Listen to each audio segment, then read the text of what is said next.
পাত্র, প্রিয় বৎস, প্রিয় ছেলে, প্রিয় আদরের, my sweet heart, my little heart, my sweet son, কলিজার টুকরা। আমরা বলি না, বাচ্চাদের বলি না? আরে বলি কি বলি না? আমার কলিজার টুকরা। তাই বলছি, ইয়া বুনাইয়া আকিমিস সালাত।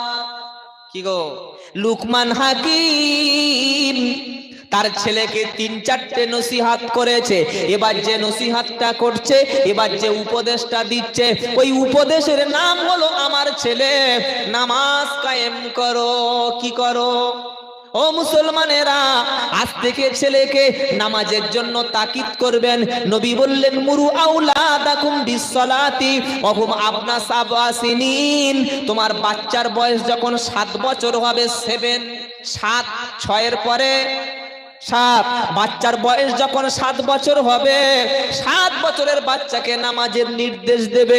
10 বছরের পরে বাচ্চা যদি নামাজ না পড়ে, তাহলে তুমি একটু হালকা ডোজ দেবে। কি দেবে? জোরে বলুন, বলুন। আরে আমি কি ডোজ দেবো? আমি এখনো তো পেশাব করে পানি নিই না, জুমার নামাজ পড়ি না, জানাজা ছাড়া আমার জীবনে নামাজ নাই। আমি আমার ছেলেকে কি ডোজ দেবো? কি বলছেন বলেন? বাচ্চাদের নামাজি বানাও। ইয়া বুনাইয়া আকিমিস সালাতা। লুকমান হাকিম ছেলেকে বলছে, বাবা নামাজ কোনোদিন তুমি কাজা করো না। একজন মুসলমান আর একজন কাফের, এদের মধ্যে পার্থক্য খালি একটা, যার নামাজ আছে সে ঈমানওয়ালা, আর নামাজ নাই যে তার মধ্যে ঈমান নাই। লা সালাতা, নবী সাল্লাল্লাহু আলাইহি ওয়াসাল্লাম বলেন, মান তারাকাস সালাতা মুতাআম্মিদান ফাকাদ কাফারা। ইচ্ছা করে নামাজ ছেড়ে দিল, আল্লাহর সঙ্গে কুফরি করলো। হে বাবাজিরা, জ্যান্ত অবস্থায়, জীবিত অবস্থায় কোন মানুষ যদি পৃথিবীতে সুস্থ অবস্থায় একটা সেজদা যদি আল্লাহর জন্য দেয়, আল্লাহর কসম করে বলছি, একটা সেজদা সুস্থ অবস্থায় দিলে জীবিত অবস্থায় দেওয়ার সমতুল্য। মরণের পরে সামাম পৃথিবীর সব গরু জবাই করে, সব চাল রান্না করে, সব হুজুরদের দাওয়াত করে, মিলাদ দিয়ে খানা করে, সব গরু পৃথিবীর জবাই করো, সব উট জবাই করো, সব মোষ জবাই করো, সব পীর সাহেব, সব হুজুর সাহেবদের দাওয়াত করে, মিলাদ করে, দোয়া করাও, সুস্থ অবস্থায় একটা সেজদা দেওয়ার সমতুল্য কখনো হবে না। বেনামাজির বাড়িতে মিলাদ হয় কি হয় না? বলছেন না কেন?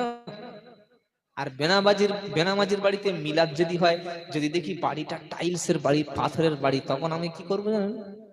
কান্নার আইটেমটা আলাদা করে নেব। আজকে এমন দোয়া করতে হবে, বাড়িওয়ালা খুশি হয়ে যেন 5 বাড়িয়ে দেয়। রব্বানা যালামনা আনফুসানা।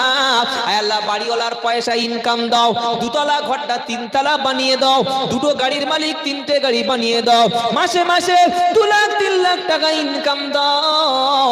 পাশের একজন লোক বসছিল, বলে হুজুরটা কোথা থেকে এসেছিস রে? বলে সে বারাইপুরে, আব্দুল্লাহ জুবাইর। উফ, কি দোয়া! ফেরেশতারা বলছে, সাবধান, এই যে 2 তলা ঘর করেছে, ছাদ ফেলবে তো সুদের টাকায়। সুদখোরের জন্য এত বড় লম্বা দোয়া। আর পাশে ইমাম সাহেব বসছিল, ইমাম সাহেব মনে মনে বলছে, কি বলবো, হাত তুলে খালি চুপচাপ আছে, আমিন বলছে না। আমিন বললে ইমাম সাহেবের পিটবে, আমিন বললে ইমাম সাহেব, ফেরেশতারা ধুনে দেবে ইমাম সাহেব। ও বাইরের মাল জানতো না, তুমি জানতে না? কি গো, পাক্কা বেনামাজি, পাকা পাকা বেনামাজি। আল্লাহর কসম করে বলছি, বেনামাজির জন্য কোনো দোয়া নাই, এটা লিখে রেখে দেন। বেনামাজির জন্য দোয়াতে কোনো লাভ হবে না। বলে হুজুর, তাহলে আমরা কি হবে? আজ থেকে তাওবা করে নামাজ পড়বো সকলে, ইনশাআল্লাহ। বলি ইনশাআল্লাহ। ভাই, যারা জলসা কমিটির যুবক আছো, যারা শুনছো বসে বসে, এখানে বসে আমরা নিয়ত করি, মৃত্যু আসার আগ পর্যন্ত জীবনে কখনো ফরজ নামাজ ছেড়ে দেব না। এই শপথ নিচ্ছেন আল্লাহকে খুশি করার জন্য। কারা কারা রাজি? 2 হাত তুলে দেখান, নারায়ে তাকবীর। ওই আপনি নামাজ পড়বেন, এই লোকটা মামলার মধ্যে বাংলা বোঝে না নাকি? হাত না তুলতে পারলে আর হবে না। আর যারা ভাবছেন 500 বছর বাঁচবো, 90 বছর বাঁচবো, 70 বছর বাঁচবো, হাসপাতালে গিয়ে দেখুন সব জং ছেলেরা কিরকম পড়ে আছে। কবরস্থানে গিয়ে বুড়ো লোকেরা যায় না জন লোক যায়? এই বাবা, কবরে খালি বুড়ো লোকের মাটি দেয় না জন লোকের দেয়?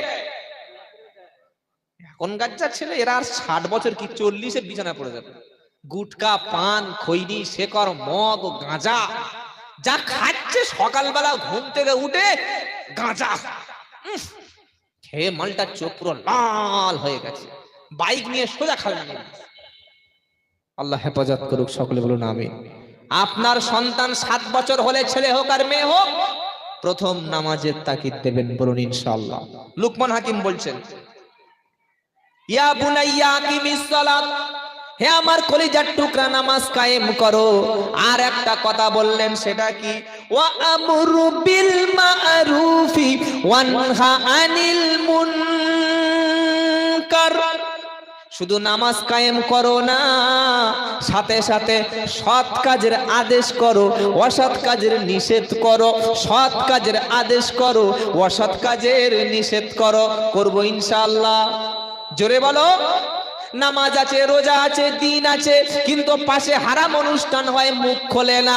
নামাজ আছে, দিন আছে, ইসলাম আছে, পাড়ায় জেনার পরিবেশ তৈরি আছে, প্রতিবাদ করে না। মসজিদের ক্যাশিয়ার, সেক্রেটারি, ইমাম যদি সুদের বিরুদ্ধে বক্তব্য দেয়, পরের সপ্তাহে বলে দেয়, হুজুর এ মসজিদে থাকা যাবে না। কি কে এটা? কে সেক্রেটারি বানিয়েছে? ইমাম যদি হক কথা না বলতে পারে, ওটা মসজিদ তাহলে আপনি খুতবা দিতে বলছেন? আপনাকে সব সময় সৎ কাজের আদেশ, অসৎ কাজের নিষেধ করবেন, তবে আপনার দোয়া কবুল হবে। জোরে বলুন সুবহানাল্লাহ। আজ সমাজে অন্যায় রুখে দেওয়ার জন্য যুবকদের আগিয়ে আসতে হবে ভাই। কেন? এই বৃদ্ধ মানুষগুলোর কথা এখন সমাজের মানুষ কেউ শুনতে চায় না। চায়? সব জায়গায় দেখবেন যুবক, বক্তাদের মধ্যে যুবক বেশি, ইমাম সাহেবদের মধ্যে যুবক বেশি, মাদ্রাসার শিক্ষকদের মধ্যে যুবক বয়সটাই মানুষ পছন্দ করে। করে কি করে না? আগে স্কুলে হেড স্যার ছিল, হেড ম্যাডাম ছিল, সব বুড়ো বুড়ি। আর এখন স্কুলে গিয়েছেন মনে যেন শুটিং চলছে। সব শিক্ষক শিক্ষক একদম 28, 29, 22, 23। স্কুল না, ওটা সিনেমা হল ধরতে পারবেন না। কি বুঝলেন? যুবকরা সব জায়গায়। সেজন্য আমি মনে করি, কি জায়গাটার নাম যেন?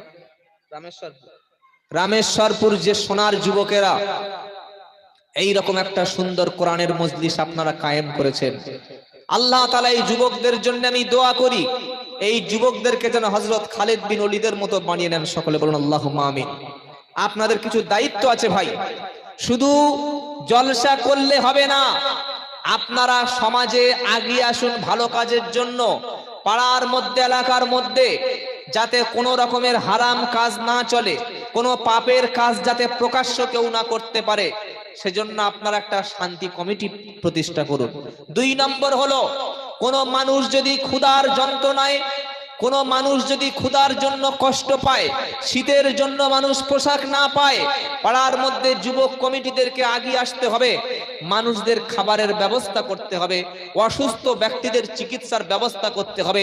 একটা বিধবা মা যদি পাড়ায় থাকে, 2 জন কিংবা 3 জন যদি ভাগ্য খারাপের কারণে বিধবা হয়ে যায়, সেই মা যাতে রাস্তায় না হাত পাতে, সেজন্য আমি মনে করি এই পাড়ার যুবকেরা যেভাবে সুন্দর জলসা দিয়েছে, আগিয়ে যদি আসে, এই যুবকদের দ্বারাই মানুষের চোখের পানি মোছানো সম্ভব হবে। হবে কি হবে না? হবে কি হবে না? ইনশাআল্লাহ। পাড়ায় কোনো শিক্ষিত ছেলে গ্রাজুয়েশন, এমএ, এমএসসি কমপ্লিট করে চাকরি পাচ্ছে না, মসজিদ কমিটি, পাড়ার সকলে চাঁদা তুলে আমরা এই শিক্ষিত বেকার ছাত্রটাকে একটা কাজের ব্যবস্থা করে দেব। কিংবা যদি কোনো ছাত্র দেখি যে সে ডাক্তার হতে চাচ্ছে, মাস্টার হতে চাচ্ছে, ইঞ্জিনিয়ার হতে চাচ্ছে, ব্যারিস্টার হতে চাচ্ছে, বড় একজন আইনজীবী হতে চাচ্ছে, একটা পুলিশ অফিসার হতে চাচ্ছে বড় মাপের, আমরা সকলে মিলে চাঁদা তুলে তার পাশে দাঁড়িয়ে সহযোগিতা করব ইনশাআল্লাহ। বলুন। জলসায় দেখবেন, প্রত্যেকটা জলসায় গেলে বলে, হুজুর সামনে বছর জলসার জন্য তাবারক হবে, চাল তুলুন। চাল তুললাম, একটু গোশত তুলুন, ওটা হয়ে গেল, একটু আলু হয়ে গেল, পেঁয়াজ, লবণ, আদা, রসুন, বুঝে তেজপাতা তুলুন। কত বড় ছাগল চিন্তা করতে পারেন, হয়তো তেজপাতা কখন লাগবে আমি দিয়ে দেবো, নিয়ে আসবি আমার বাড়ি থেকে। এইগুলো জলসায় তুলছে। কোনদিন শুনেছেন যে এই পাড়ায় যদি কোনো গরিব বেকার, গরিব অশিক্ষিত ছেলে আছে, তার ব্রেন ভালো, সে ডাক্তার হতে চাচ্ছে, মাস্টার হতে চাচ্ছে, ইঞ্জিনিয়ার হতে চাচ্ছে, কিন্তু তার টাকা নাই, জলসা থেকে চাঁদা তুলে একটা বড় ডাক্তার বানানো হচ্ছে? শুনেছেন কোনোদিন? এই শুনেছেন? ওদিকে আমাদের ধান্দা নাই। আমাদের মুসলমানদের সবচাইতে বেশি যেটা প্রয়োজন বর্তমানে সেটা হচ্ছে সাংবাদিকের মতো বড় পেশা। কি পেশা বললাম? সাংবাদিক। আজ মুসলমানদের মধ্যে কয়েকটা ইউটিউব চ্যানেল খবর পরিবেশন করে আমাদের পশ্চিম বাংলায়। যে কটা খবর পরিচালনা করে তার মধ্যে 3 থেকে 4টে মুসলমান, সবকটা আরএসএস এর 5টা গোলাম, সবকটা একদম ওই সাম্প্রদায়িক চ্যানেল, সবকটা হিন্দুত্ববাদীদের 5টা গোলাম। 24 ঘন্টা মাদ্রাসায় জঙ্গি খুঁজে পায়, পাচ্ছে না? এই জঙ্গি খুঁজে পাচ্ছে কি পাচ্ছে না? মাদ্রাসায় জঙ্গি পাচ্ছে, ভালো ভালো শিক্ষিত আলেমদেরকে ধরে টেররিস্ট বলে চালিয়ে দিচ্ছে। আজ আমাদের হাতে কোনো মিডিয়া নাই, কোনো ইলেকট্রনিক্স মিডিয়া নাই, কোনো টিভি চ্যানেল নাই। সেজন্য সাংবাদিকের মতো পেশাকে যুবকদের আগিয়ে আসতে হবে। শেষ যে কথাটা বলে যাব সেটা হচ্ছে মানুষের পাশে দাঁড়াবেন। বলুন ইনশাআল্লাহ। আপনার এলাকায় যে কোনো বিপদে, যে কোনো মুসিবতে, যে কোনো কিছু হলে যুবকরা ছুটে যাবেন, মানুষের পাশে দাঁড়াবেন। মানব সেবার মতো, মানবতা রক্ষা করার মতো ধর্ম পৃথিবীতে আর একটাও নাই। আল্লাহ তাআলা আমাদের সবাইকে কথাগুলি বোঝার এবং আমল করার তৌফিক দান করেন। সকলে বলুন আল্লাহুম্মা আমিন। আমি ছোট্ট মানুষ, গুনাহগার মানুষ, যতটুকু পেরেছি সূরা লুকমানের মেসেজগুলো আপনাদের সামনে কোরআনুল কারীম থেকে শেয়ার করেছি। আল্লাহ তাআলা লুকমান হাকিম যে নসিহতগুলো তার ছেলেদের করেছিলেন, সেই নসিহতগুলি আমাদের অক্ষরে অক্ষরে পালন করার তৌফিক দান করুন। সকলে বলুন। একটা সুসংবাদ শোনাই আপনাদের। আপনারা প্রত্যেকে জানেন গত 1.5 বছর ধরে আমাদের যে ফিলিস্তিন, গাজা, রাফা, সেখানে বোম্বিং করা হচ্ছিল। প্রায় 44,000-এর উপরে মানুষ শহীদ করা হয়েছে। আজকের দুপুর 12টার পর থেকে সেখানে শান্তি চুক্তি হয়েছে ইহুদিদের সাথে। তবে ইহুদিরা শান্তি চুক্তি রক্ষা করবে বলে অন্তত মনে হয় না। এরা বারবার রাসূল করিম সাল্লাল্লাহু আলাইহি ওয়াসাল্লামের সঙ্গে শান্তি চুক্তি করেছে, আবার ভঙ্গ করেছে। যাই হোক, গাজাবাসীদের জন্য আল্লাহর কাছে দোয়া করি, আল্লাহ তাআলা তাদেরকে যারা মারা গেছেন শাহাদাতের মর্যাদা দান করুক। সকলে বলুন আমিন। সকলে বলুন আল্লাহুম্মা আমিন। আল্লাহ তাআলা আমাদের সবাইকে কোরআনের মহব্বত, রাসূলের মহব্বত। আর শেষ আরেকটা কথা বলে বিদায় নেব, যে মাদ্রাসাটা আপনাদের গ্রামেই আছে। বাইরের ছেলেরা, অসংখ্য ছেলেরা পড়াশোনা করে, সাথে সাথে আমাদের প্রত্যেক ঘর থেকে একটা করে আলিম, একটা করে হাফেজ বানাবো। বলুন ইনশাআল্লাহ। সকলে নিয়ত করছেন ইনশাআল্লাহ? কি ভাই, আমার বংশে একজন আলেম থাক, আমার বংশে একজন হাফেজ থাক, এটা চাই কি চাই না? চাই কি চাই না? কিয়ামতের দিনে এই হাফেজ আলেম আমার বংশে থাকলে এর ওসিলায় আমি নাজাত পেয়ে যাব। জোরে বলুন না সুবহানাল্লাহ। আমার ছেলে যদি হাফেজ হতে পারে, এর ওসিলায় আল্লাহ তাআলা কুরআনুল কারীমকে তিনি হেফাজত করবেন। যদি আগুন লেগে ধ্বংস হয় পৃথিবীর সব বইয়ের দোকান, তবু বিশ্ব থেকে হারাবে না পবিত্র কোরআন। জোরে বলুন সুবহানাল্লাহ। আচ্ছা, যত রাত হচ্ছে এত লোক বাড়ছে, কি ব্যাপার? আমার পরে কি বক্তা আছে? তা নাই, মিস্টার হযরত তাবারক আলী সাহেব আসবে।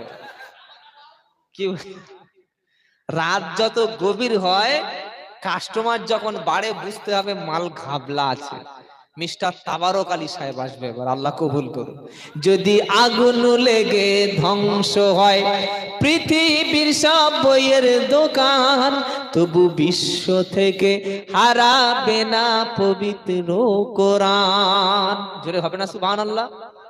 জোরে বলুন না। কোরআন ধ্বংস করবে কেমন করে আগুনেরই তেজ।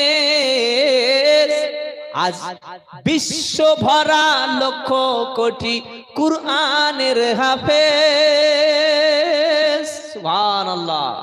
এই যে ছোট্ট ছোট্ট সোনার টুকরো বাচ্চা, আহা, আল্লাহ এদেরকে খুব ভালোবাসে। প্রত্যেকে চেষ্টা করবেন একটা করে হাফেজ, একটা করে আলেম বানানো ইনশাআল্লাহ।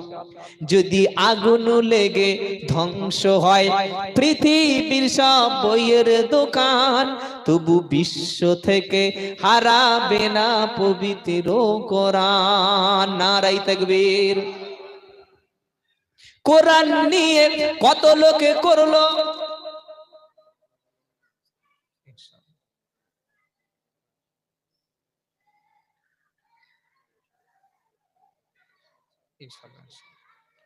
কোরআন নিয়ে কত লোকে করলো আদালতে কেস।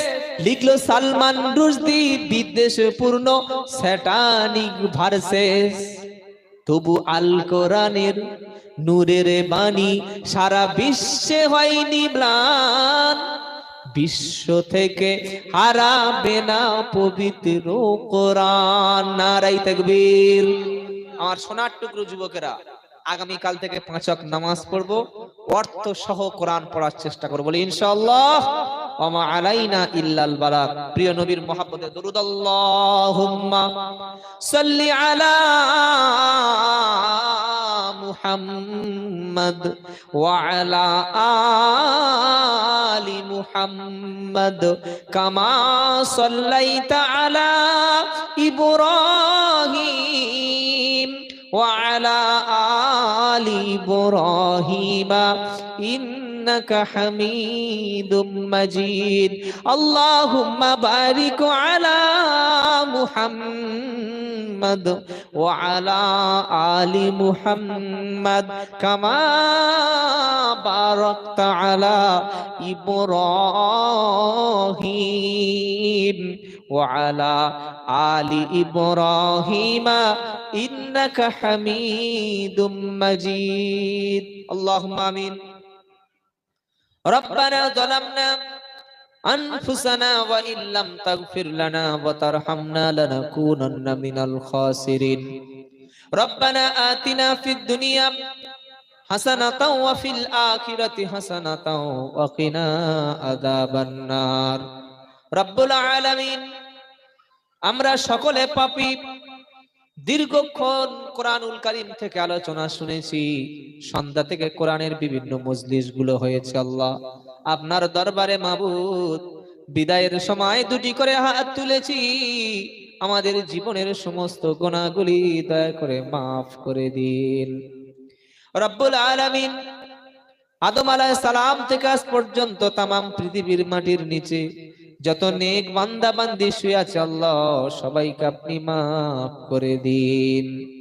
আয় আল্লাহ তাআলা, আমাদের দাদা দাদি, নানা নানি, শ্বশুর শাশুড়ি, আত্মীয় স্বজন, পাড়া প্রতিবেশী, বিশেষ করে আব্বা আম্মা যাদের বেঁচে নাই, আব্বা আম্মার কবরটাকে জান্নাতুল ফেরদাউস বানিয়ে দিন।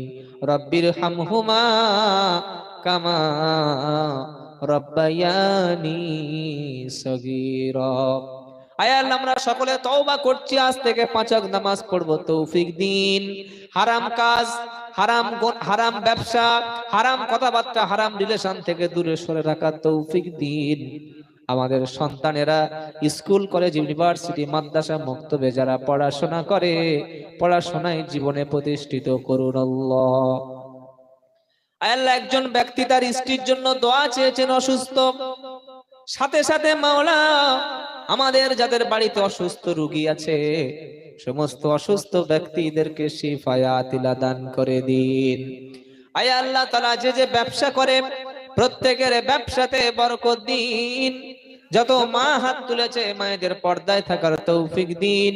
যাদের সংসারে অশান্তি, সংসারে বরকত দান করুন। আল্লাহ, গ্রামের মাদ্রাসাটাকে, প্রতিষ্ঠানকে কবুল করে নিন আল্লাহ। শিক্ষকদের, ছাত্রদেরকে কবুল করে নিন। আয় আল্লাহ, কোরআনের মাহফিলটা যে সমস্ত যুবক ছেলেরা দিন রাত পরিশ্রম করে কোরআনের মাহফিলটা কায়েম করেছে, আল্লাহ ছেলেদেরকে ঈমানওয়ালা দিনদার বানিয়ে নিন। তাদের মনের নেক মাকসাদকে পূরণ করে নিন। আয় আল্লাহ, আজ থেকে আমাদের সবাইকে হারাম কাজ থেকে, শিরক বিদআত থেকে হেফাজত করবেন আল্লাহ। লুকমান হাকিমের যে আলোচনা আমরা শুনলাম, আমাদের সন্তানদের সেই নসিহত যেন করতে পারি, তৌফিক দিন। আয় আল্লাহ, তামাম বিশ্বের সমস্ত মাজলুম মুমিন মুমিনাতদের হেফাজত করুন আল্লাহ। আমাদের ভারতবর্ষকে হেফাজত করুন, শান্তির বাংলাকে হেফাজত করুন। আয় আল্লাহ, যেদিন আমরা পৃথিবী থেকে চলে যাব, ঈমানের সঙ্গে, কলেমার সঙ্গে, রমজান মাসে জুমার দিনে শাহাদাতের মৃত্যু নসিব করবেন আল্লাহ। কবর আযাবকে মাফ করে দেবেন আল্লাহ। কিয়ামতের দিন আমলনামা ডান হাতে দান করবেন আল্লাহ। আরশের তলা ছায়া দান করবেন আল্লাহ। আয় আল্লাহ, যা কিছু বললাম, যা কিছু চেয়েছি, আর যেগুলো প্রয়োজন ছিল চাইতে পারলাম না, প্রত্যেকের মনের নেক মাকসাদগুলি কবুল করুন। আয় আল্লাহ, কুরআনুল কারীমের ওসিলায় আমাদের সবার দোয়াকে কবুল করে নিন।